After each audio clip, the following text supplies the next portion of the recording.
There's a moment in every soldier's life when they realize the person standing in front of them is not just a human being.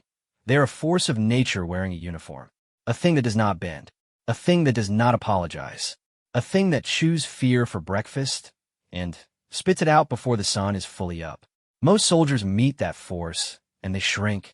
They fall in line. They stop asking questions and start doing push-ups. That is the design. That is how it has always worked. But every so often, maybe once in a decade, maybe less, someone on the other side of that power makes a joke. A small one. Something that feels harmless in the moment. Something that sounds like pride. And in that one breath, everything they spent their entire career building comes apart like wet paper. This is that story. His name was Staff Sergeant Dale Crow, and he'd been doing this job for 19 years. 19 years is not a number. It is a life. It is the smell of boot polish at 4 in the morning, and the sound of recruits gasping through their first mile, and the particular way a man's jaw sets when he has decided he is not going to quit, even though every single part of his body is screaming at him to lie down on the ground and never get up again. Dale had seen all of it. He had seen men cry on the first day and become warriors by graduation. He had seen men who looked like warriors collapse into themselves on day 3. He had seen every version of breaking and every version of becoming. And after 19 years, he believed, the way a man believes in gravity, that he knew exactly what he was doing. Fort Benning, Georgia. July. The kind of July where the air itself feels like it's trying to finish you off before the training even starts. The heat sat on everything like a punishment, and the new cycle of recruits had been on base for exactly 6 days. 6 days of sleep deprivation, 6 days of being yelled at for things they did not know were wrong yet, 6 days of learning that their old names did not matter here, and their old lives did not exist here, and the only thing that existed here was whatever Staff Sergeant Dale Crow told them existed. He liked the 6th day. The 6th day was when the softness started to crack. The ones who were going to make it began to show their edges, and the ones who were not started to get that particular look in their eyes, that hollowed-out look that said they were still moving, but something inside had already made a different decision. Dale was good at reading that look. He was, by every measurable standard, excellent at his job. There were 42 recruits in that cycle. 42 people who had signed their names and showed up and were now standing in formation in the July heat, trying very hard to look like they were not dying. Dale walked the line the way he had walked 1,000 lines before. Slow, deliberate, stopping here and there to correct a shoulder, a chin, a pair of eyes that were looking at the wrong thing. He did not rush. Rushing was for people who were not sure of themselves. Dale was sure of himself. Dale had always been sure of himself. That was, in the way these things always work, exactly the problem. Her name was Private First Class Renata Solis, and she had been placed at the far left end of the second row, which was where Dale always put the ones he wanted to keep an eye on. Not because they were weak, because they were not. Renata was 5'4", which was not remarkable. She was 23 years old, which was not remarkable. What was remarkable was the way she stood. Not stiff, not performing the stillness of someone trying to look like they were not afraid, but genuinely biologically still. Like a person who had been in uncomfortable situations before and had long since made peace with the concept of discomfort. Dale noticed it on day 2. He noticed it again on day 4. He noticed it in the way you notice a stone in a river. Not because it is beautiful, but because the water moves around it differently than around everything else. He had not said anything about it yet. That was part of the craft. You let them wonder what you were thinking. You let the silence do the heavy lifting. And then, when the moment was exactly right, you applied the specific pressure that would either forge something or fracture it. On the 6th day, during the afternoon drill, the one they ran in the full heat of the day on purpose because comfort was a civilian concept, Dale came to the end of the line and turned back. He watched Renata run the obstacle sequence. She was not the fastest. She was not trying to be the fastest. She moved with a kind of controlled economy that he had seen before only in people who had been trained elsewhere or who had grown up in conditions that made efficiency not a choice, but a survival mechanism. She finished the sequence and came to rest in position, chest heaving, sweat dark across her shirt, and she looked at exactly the spot she was supposed to look at, which was the middle distance, which was nothing. Dale walked toward her. This was the part where most recruits recalibrated, where the spine got tighter and the jaw got harder and The eyes made a decision about what kind of person they were going to be in the next 60 seconds. He watched for all of it as he crossed the distance between them. Renata did not recalibrate. She was already calibrated. He stopped 14 inches from her face, which was regulation distance for correction, and he looked at her for a long moment without speaking. Around them, the rest of the unit was still running, still moving, still making the sounds of 41 people pushing through a wall they did not know they could push through. "Solis," he said. "Yes, Sergeant." His voice dropped, not to a whisper, which was what the recruits expected when they expected bad news, but to something more deliberate, more composed. "You have done this before." It was not a question. "No, Sergeant." He looked at her. She looked at the middle distance. The heat pressed down on both of them equally, and Renata did not acknowledge it, and Dale filed that away in the part of his brain that had been filing things away for 19 years. "Your father," he said. A flicker. The first one. Something moved in her jaw, just below the surface, like a fish turning in deep water. There, and gone. "My father served, Sergeant." "I know he served." Dale did know. He had read every file in that cycle. Renata's father had served 22 years, retired as a master sergeant, and was, by the account of 3 different people Dale had spoken to who had known him, the kind of soldier that became a reference point, as in, you were either as good as he was, or you were trying to be. "You grew up watching it." "Yes, Sergeant." Another long pause. Dale let it sit. Around them the drill continued. Someone hit the wall on the rope climb, and Dale heard the particular sound of a body that had given out before the mind gave the order, and somewhere behind him an assistant instructor took over, and he did not turn around because you do not turn around when you're making a point. "Your father," Dale said again, and this time something shifted in his voice, something that was not cruelty and was not warmth and was not quite either. Something in the space between would not have broken a sweat on this course. Renata breathed. One breath, measured, in through the nose, out through the mouth, the way someone breathes when they're deciding whether or not to let a thing land. It landed. "No, Sergeant," she said. He would not have. Dale walked away. He had made his point, and his point was filed now in the space between them, and he would return to it when he needed it, which was how the craft worked. "You planted. You left. You came back when the ground was ready." He did not know. Walking away from her in the July heat with the sound of 42 people grinding themselves against something harder than they had ever tried before, that he had just planted something else too. Something in himself. A small, specific thing that would not announce itself until he was standing in front of a room of fellow instructors and a recording device, feeling invincible in the way that only comes right before a person stops being invincible. The weeks move the way weeks move at Benning in summer. Fast in memory, slow in the body. Dale ran his cycle the way he had run every cycle, which was with a complete and organized application of pressure designed to produce not just soldiers, but people who had been shown, in the most direct possible way, what they were made of. Renata Solis made it through week 1 without being broken. She made it through week 2 without showing Dale anything he could use, which was itself something he could use, and he used it quietly, methodically, to apply a different kind of pressure. Not the yelling kind, which any recruit with functional hearing could process. The quiet kind. The kind that made a person feel seen in ways that were not comfortable. The kind that said, "I know what you're capable of, and I'm going to hold you to it whether you are ready or not." She was ready. That was the thing. Every time Dale set the bar, somewhere she was going to have to work to reach it. She reached it. Not always cleanly. Not always on the first try. But she reached it, and there was no celebration in her face when she did, which was the tell that she had been reaching bars her whole life and had learned somewhere along the way that the bar just moved. Her father's bar. Dale understood this without being told. He had seen in other legacy kids, the ones who grew up in the shadow of someone who had already done the thing and done it well. It left a particular mark. It made them either very strong or very brittle, and there was often no way to know which until the specific moment of maximum pressure, and even then, sometimes you were surprised. By week 4, Dale had stopped watching Renata the way he watched the ones he was uncertain about.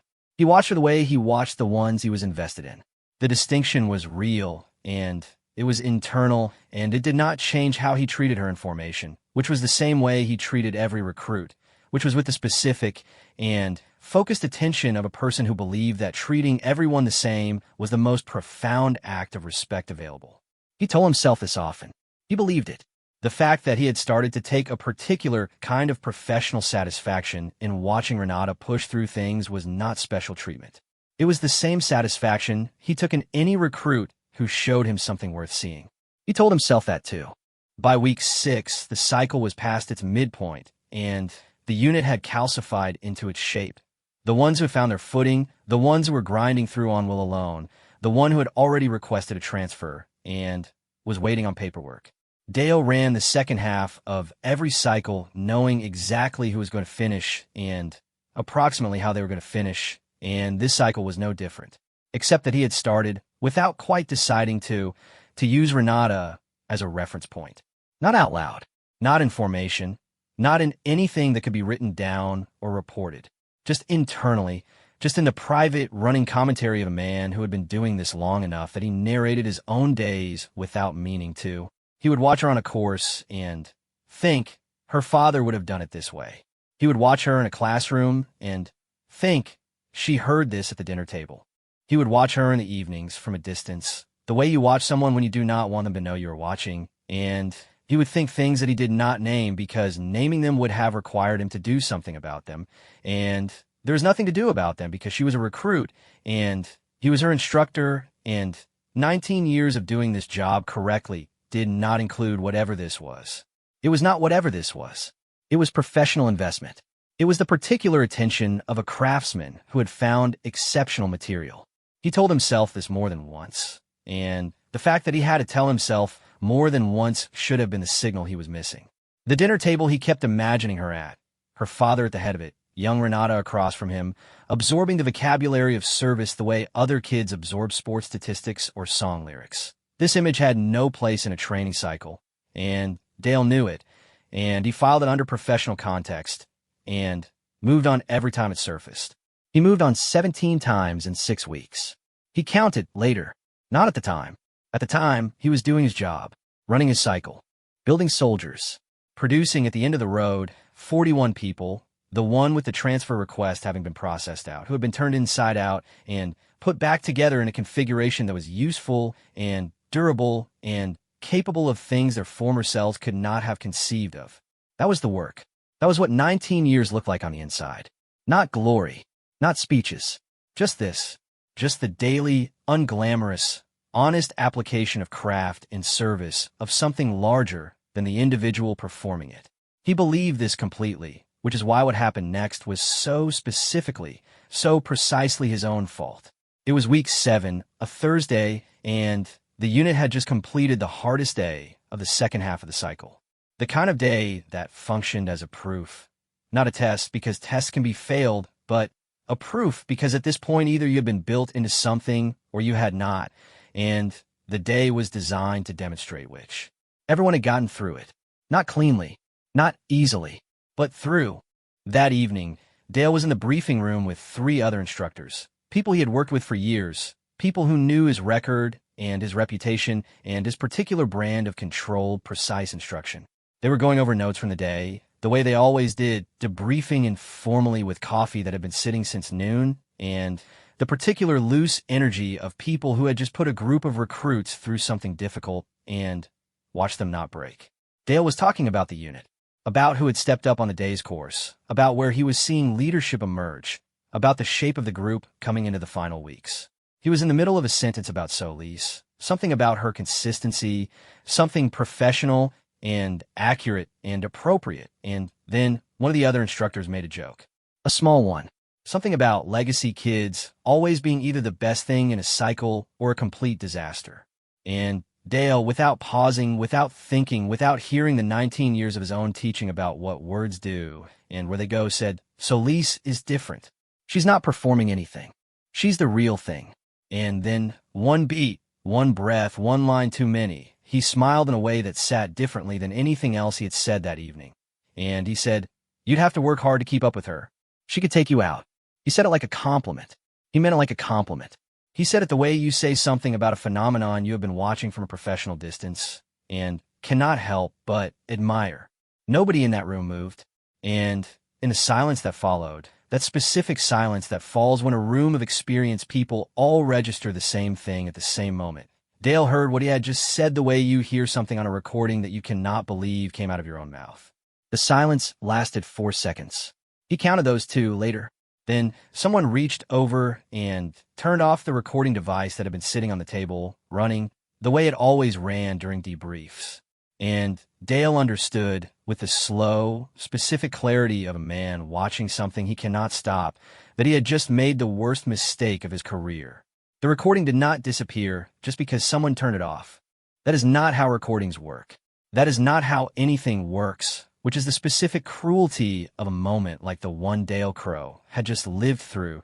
The thing that breaks you does not announce itself, does not give you time to brace, does not care how many years of clean service you have stacked behind you like a wall you believed was solid. The wall holds until it does not. The recording had been running for 47 minutes before Dale said what he said. 47 minutes of standard debrief, logistics, performance notes, cycle assessment, the kind of language that could be transcribed and handed to any oversight board and produce no reaction whatsoever. 47 minutes of being exactly the professional he had spent 19 years becoming. And then 11 seconds.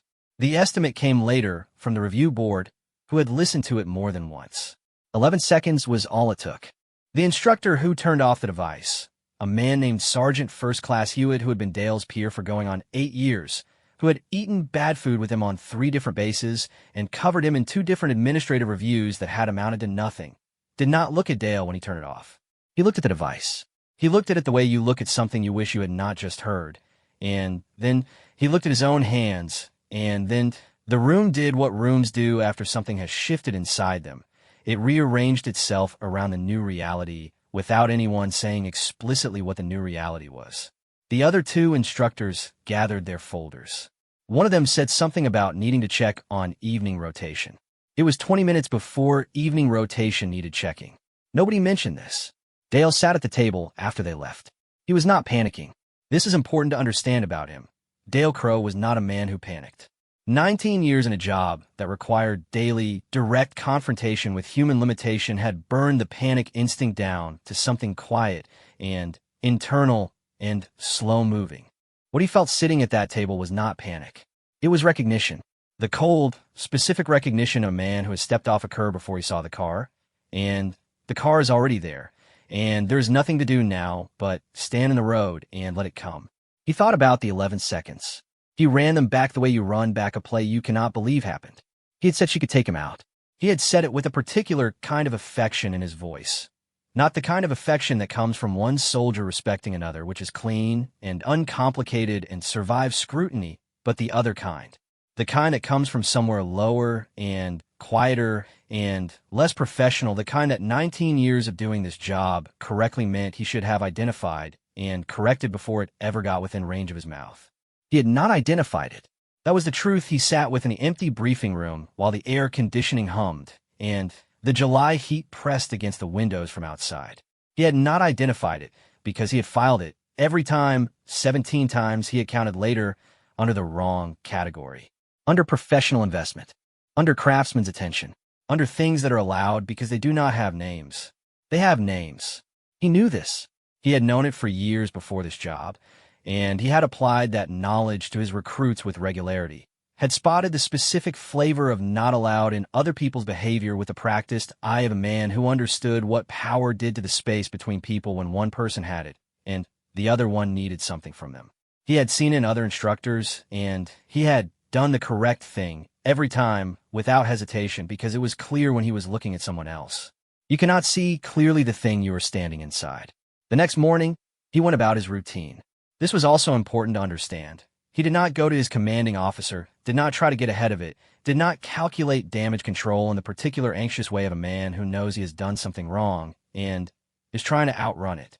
He went about his routine because his routine was the only thing he had left that felt like ground, and because some part of him was still operating under the belief that maybe those 4 seconds of silence had been the end of it, that the room had registered and absorbed and moved on, that Hewitt had turned off the device out of loyalty and not out of the particular conflict of a man who does not know yet what the right thing to do is.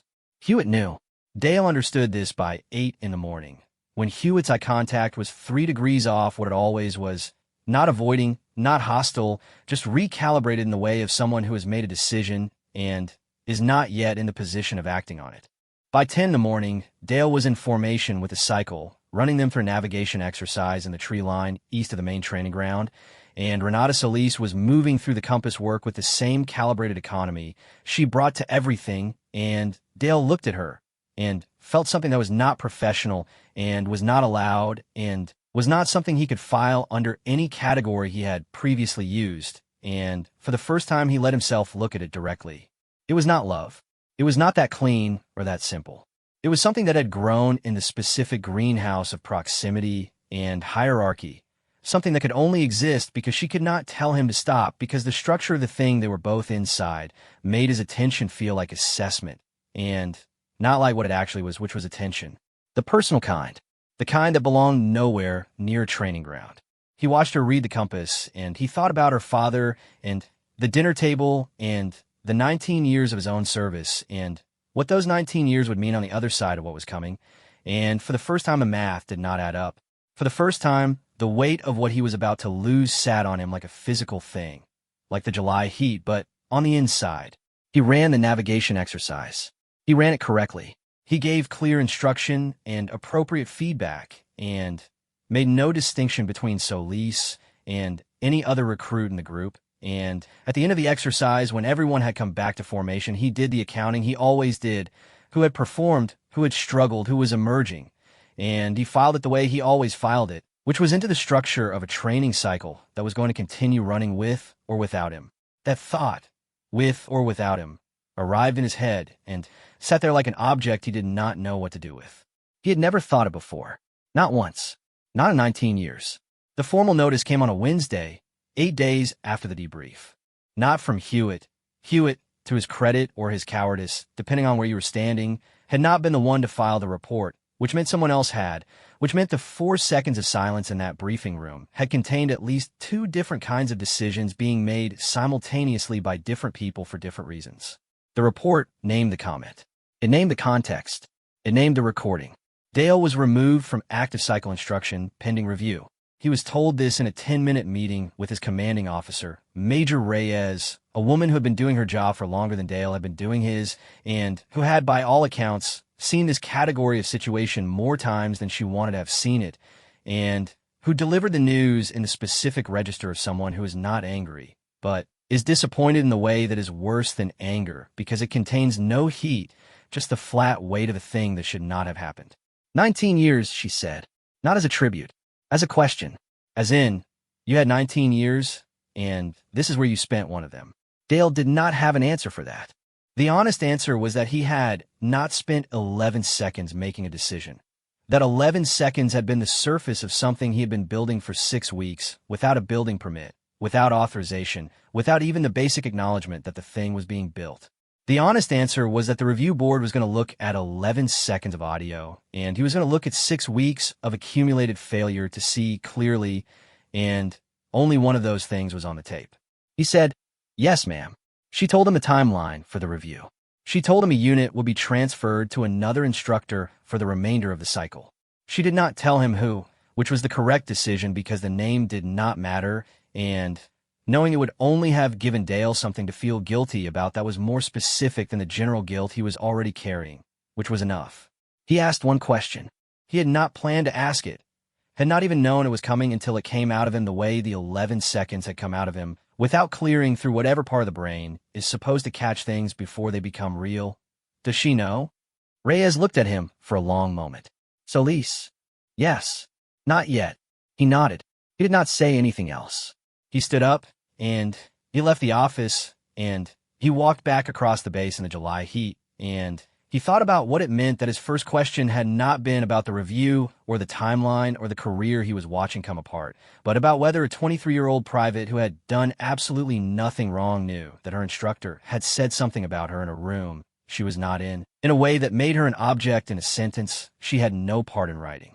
That was the question that told him everything about where he had actually been for 6 weeks.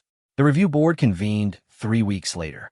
Dale had been placed on administrative duties for the interim, the particular purgatory of a person who is not yet officially finished, but is no longer allowed to do the thing they have been doing, which means the days are full of tasks that feel like holding pattern, like the body doing things while the real situation resolves itself somewhere else.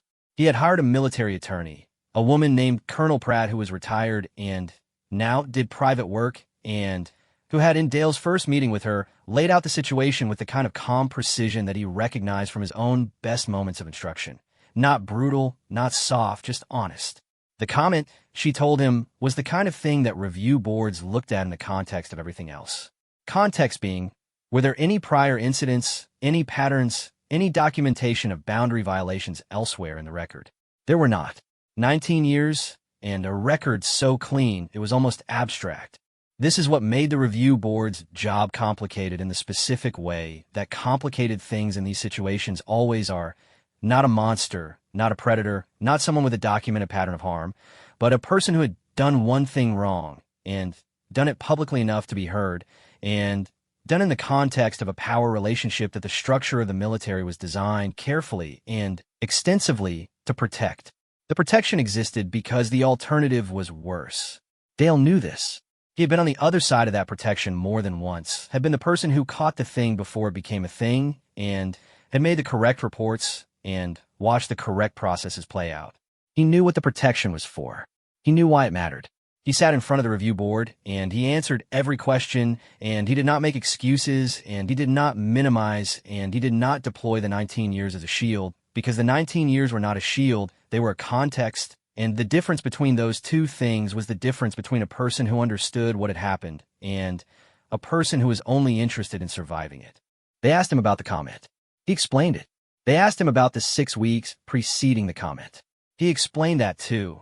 Not all of it, not the dinner table he had imagined, and the 17 times he had misfiled what he was feeling, but enough. Enough to make it clear that the 11 seconds were not an accident. They were the visible part of something that had been running underneath, and he had not caught it, and that was on him. The board deliberated for 2 days. Dale ate bad food in his temporary quarters and read and slept too much and called his sister in Memphis, who listened without comment for 40 minutes and then said the only thing worth saying, which was, "You know what you did. That's not nothing." It was not nothing. He held on to that. The board came back on a Friday afternoon. The finding was formal misconduct, conduct unbecoming in the specific context of a superior officer making a comment about a subordinate that reflected inappropriate personal interest in a protected space. The recommended action was removal from drill instructor duty, pending further evaluation, and mandatory counseling, with a notation in the permanent record that would follow the file wherever the file went from here, which was everywhere the file went, which was the rest of his career, however long that lasted. Dale sat in the room and received the finding and said yes and no in the correct places and signed the paperwork and shook the hands that needed shaking and walked out into the August heat. It was August now. The cycle he had started was finished without him. 41 soldiers had graduated into whatever was next, and he stood in the parking lot and he thought about Renata Solis. He thought about her the way you think about the specific casualty of a thing you did without meaning to, not with desire, which was gone now, burned off by the last 8 weeks the way fever burns when a thing finally breaks, but with the particular remorse of someone who had made a person into a reference point in a sentence they did not write and could not edit, and whose name was now in a file somewhere, in the passive position, the object of someone else's lapse. She had done nothing. She had shown up, done the work, been excellent, been the real thing exactly the way he had said she was, and the saying of it in that room, in that way, had made her into something she was not, which was a problem. He had made her into his problem, and she was not his problem. She was her own story. She had been her own story the whole time. He stood in the parking lot for a while. Then he got in his car and drove to the commissary because he needed food, and the practical things do not stop for the large things. The world keeps requiring sandwiches even while careers end. He bought bread and lunch meat and a newspaper he was not going to read, and he drove back to the temporary quarters, and he sat at the small table by the window, and he made himself a sandwich in the August heat, and he ate it. Tomorrow there would be paperwork. There would be next steps. There would be the machinery of consequence doing the thing that consequence machinery does, which is keep moving, keep processing, keep producing outcomes regardless of whether the person inside it is ready for outcomes yet. He was not ready. He was going to have to be anyway. That was something he knew about, at least. Not being ready and having to do it anyway. 19 years have been full of that, just never in this direction. He sat at the table, and he did not have another word for what he was feeling, which was its own kind of right. The thing had no tidy name. It was not grief, and it was not shame, though it had flavors of both. It was the specific thing that happens when a person who has spent their life being certain about who they are discovers a room inside themselves they did not know was there. And what the room contains is not a monster, but is also not nothing, and they have to decide what to do about the room now that they have seen it. He ate his sandwich. He looked at the window. Outside, somewhere on the other side of the base, 41 soldiers who did not need him anymore were doing whatever people do after they become something harder than they used to be. Renata Solis was one of them. He thought, very briefly and without any particular feeling attached to it, that she was going to be fine. Then he stopped thinking about her because she was not his to think about, and maybe she never had been, and the sooner he understood that, completely the sooner what remained of his career had somewhere to go. He finished the sandwich. He washed the plate. He was not done, but the version of himself that had walked onto that base 19 years ago and become the person who sat in that briefing room on a Thursday night in July and said one line too many, that version was finished. What came next was going to have to be built from something else. There's a version of this story where Dale Crow becomes a cautionary tale and nothing else, where the 11 seconds are the whole story and everything before and after them is just furniture, where the name gets filed and the record gets notated, and the machine of institutional consequence produces its outcome, and the outcome is the end, and the man inside the outcome either disappears quietly or finds a new version of himself in some other life doing some other thing. And either way, the story is over before it earns the right to be called a story. That version exists. It happens to people. The machine produces it regularly, and not always to people who deserve the full weight of the machine's output, and not always to people who would have learned something from a lighter version of it. The machine does not calibrate for that. The machine produces what it produces, and then it moves on to the next thing. But Dale Crow did not disappear. That is not a tribute. Disappearing would have been understandable, would have even been rational, would have been the choice of a man who understood that the cleanest thing he could do for everyone involved, including himself, was to take the notation in the file and the removal from duty and get very small and stay that way. A lot of people in his position made that choice. He had watched some of them make it. He had even, in the very specific privacy of his worst moments in the temporary quarters in August, understood the appeal.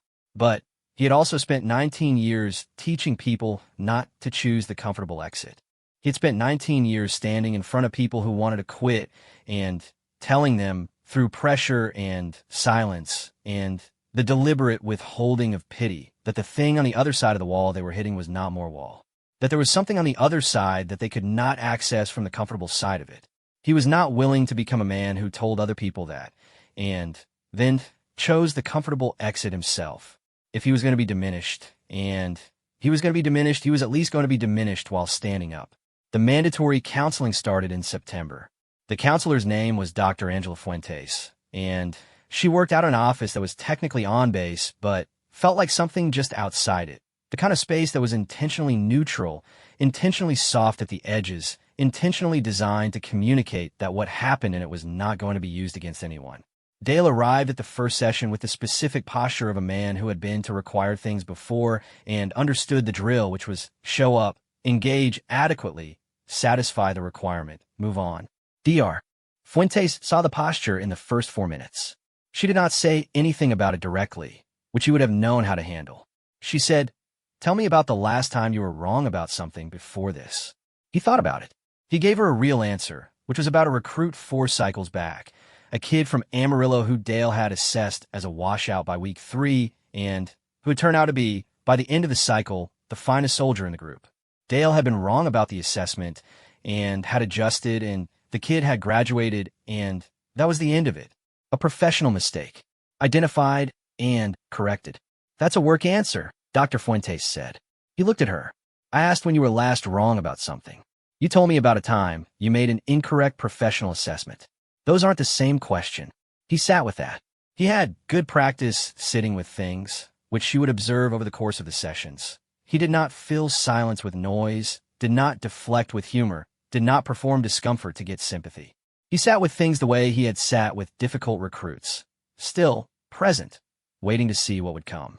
What came slowly and not all at once, and not in any session that felt like a breakthrough, because real things rarely arrive that way, was a more complete picture of the 6 weeks before the 11 seconds. Not just the dinner table he had imagined and the 17 misfilings. The whole picture. The way the structure of his authority had made it possible for him to build something in himself without ever being checked. Because who checks the drill instructor? Who stands in front of him and says, "I see what you were doing"? The recruits cannot.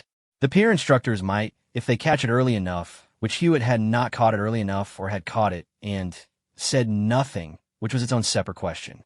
The commanding officer does not see what happens in the internal architecture of the person who is managing her cycle. Nobody sees it. He had been, in the most specific sense, unsupervised. Not in his behavior, which was clean. In his mind, which was not. Dr. Fuentes said in their 5th session, the difference between what you felt and what you did is significant. You understand that, right? He said yes. She said, I want to make sure you mean that in the right direction. Some people hear it as, the feeling was okay, only the action was wrong. And some people hear it as, I had a feeling that I should have caught, and I didn't, which is also something I'm responsible for. He said, the second one. She made a note. He could not tell what the note said. He had stopped trying to read her notes by the 3rd session. Why didn't you catch it? She asked. The honest answer came out clean, without hesitation, which was how he knew it was true. Because I liked what I was feeling. It felt like investment. It felt like the part of the job I was best at, which was seeing someone clearly. I didn't want to look at it more carefully, because looking at it more carefully would have required me to do something uncomfortable. Dr. Fuentes did not nod enthusiastically. She did not say good or great or you're making progress. She said, okay, and she wrote it down. He respected her for that. The sessions continued through September and into October, and during that time Dale was performing administrative functions, paperwork, logistics support, some training material development that had been requested by the instruction division, and that he did his best work on because it was the only thing available to do his best work on. He was not miserable. That is worth noting. He was not happy, but he was not miserable, and the gap between those two states was where the actual living was happening, which was something he had not previously identified as a place where actual living could happen. He had always been goal-oriented, future-facing. The job had a direction, and he moved in the direction of the job, and the direction was always forward. What Dr. Fuentes was doing, slowly and without announcing it, was teaching him to live in the gap, to be present in the specific condition of uncertainty about what came next without that uncertainty becoming a crisis.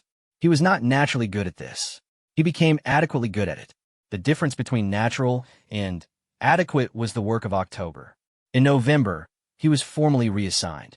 Not back to drill instructor duty. That door was closed for the foreseeable future, which was the most honest phrasing anyone had used about it, and he appreciated the honesty, but to a training development role. Writing curriculum. Evaluating instruction. The kind of work that required everything he knew about how soldiers were built, and nothing about him being the one in front of the formation doing the building. It was like being asked to choreograph a dance you used to perform. He understood why it was the assignment. It used his knowledge without putting him back in the position where the knowledge had become a problem. He understood it, and he did not like it, and he took the assignment because the alternative was taking nothing, and he was not ready for nothing. He was good at the work. He was, in fact, better at it than he expected to be, which was its own small discovery. The thing you build when you're forced to use a skill differently than you have always used it sometimes turns out to be something you could not have built the other way. The curriculum he developed was more specific, more honest about the failure points in the instruction process, more attentive to the psychology of the instructor-recruit relationship, and its structural vulnerabilities than anything the division had previously been working with. His commanding officer flagged it in December and asked him to expand it into a full module. He expanded it. He spent January writing a section on power dynamics in instructional relationships that was, in its most specific parts, autobiographical without containing a single first-person pronoun. He wrote it as a training document, which it was. He also wrote it as an accounting, which it also was. He turned it in and did not explain what it was in the second sense. Dr. Fuentes knew. He had told her about it in their December session. She had said good. 2 syllables. Clean. He started to understand, sometime in February, that he was not going to get back to where he had been. This was not the grief it might have been, and the reason it was not the grief it might have been was that he had started to be less certain that where he had been was where he should have stayed. Not the conduct. The conduct was not defensible, and he was not trying to defend it, but the overall shape of the life. The certainty. The way he had moved through 19 years with the complete confidence of a man who knew exactly what he was doing and why and what it was worth, and had therefore never stopped to check. You cannot catch what you are not looking for. He had not been looking. That was not an excuse. It was not offered as one. It was as close as he could find, the truth of it, not a monster's truth, where the harm is intentional and the checking is deliberately avoided, but the quieter truth of a person who had been so busy being good at one thing that they had stopped being honest about the rest. The rest being, in this case, the interior landscape of a man who had given everything to a job for 19 years and had not noticed what that much giving leaves in a person when the person is not also receiving, not also being seen, not also existing as a full and complicated human being inside the rigid structure of the thing they have built their life around. None of this made the 11 seconds okay. He knew that. He sat with that the way he sat with everything, still, present, not flinching but not pretending either. He sat with it in February in his new office, which was a real office with a door, which was the first time in 19 years he had worked in a space with a door that closed. He sat with it in the specific quiet of a man doing serious work in a serious place, which was still the military, which was still the job, which was still the thing he had given his life to, and which had not entirely taken a life back. It had taken a version of the life he thought he was going to keep. That version was gone. But the person doing the work in the quiet office with the door, that person was not the debris of a career. That person was something else. Something that had been built in the specific crucible of the last 7 months, which no one would have designed for him, but which had, in the way that hard things sometimes do, produced something that could not have been produced any other way. He thought about Renata Solis sometimes, less than before, and differently. He thought about her the way you think about someone whose story you're genuinely not a part of, with a specific absence of ownership that comes when you finally stop believing you were ever a character in someone else's narrative. She was not his story. She was not his reference point, not his proof, not his evidence of anything. She was a soldier, a good one, who had trained under him for 6 weeks and learned things and grown and moved on into whatever came next for her, and the fact that she had existed in his life was not nothing and was also not the point. The point was the room inside himself he had discovered, the room that was going to require maintenance.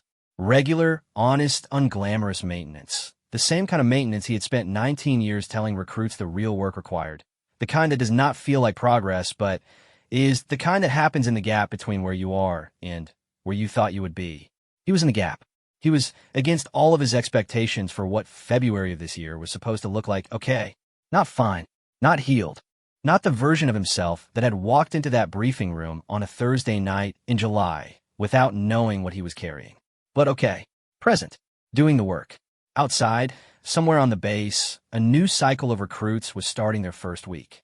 Somewhere a formation was moving across a training ground in the February cold. 40-some people who had signed their names and shown up and were in the process of being turned into something harder and more durable and more honest than what they had been when they arrived. Somewhere a drill instructor was walking the line, stopping, applying pressure, watching what the pressure revealed. Dale hoped that person was looking. He hoped that person was doing the checking, the honest and uncomfortable checking that the job required, and that the structure of the job made easy to skip. He hoped it, and he knew that hoping was not enough, and he knew because of that exactly why he was going to make sure the curriculum he was writing said so clearly, not in the language of prohibition, which people follow until they stop following it, but in the language of the thing underneath the prohibition. The language of, here's what it costs. Here is what it costs when the person with the power stops being honest about what they are carrying. Here is what it costs the person without the power, who cannot tell you to stop, who cannot see what you are building inside yourself, because the structure of the thing you are both inside makes your attention feel like assessment when it is actually something else. Here is what it costs. He wrote it down. All of it. In the language of training, in the language of craft, in the language of 19 years of knowing how to build soldiers and 7 months of learning what it looks like when the builder forgets to check his own materials. He wrote it without his name on it and without anyone else's name on it. And he wrote it so that someone, somewhere, in some future briefing room on some future Thursday night with a recording device running on the table, might catch the thing before the 11 seconds happened. That was the work left to him. He did it.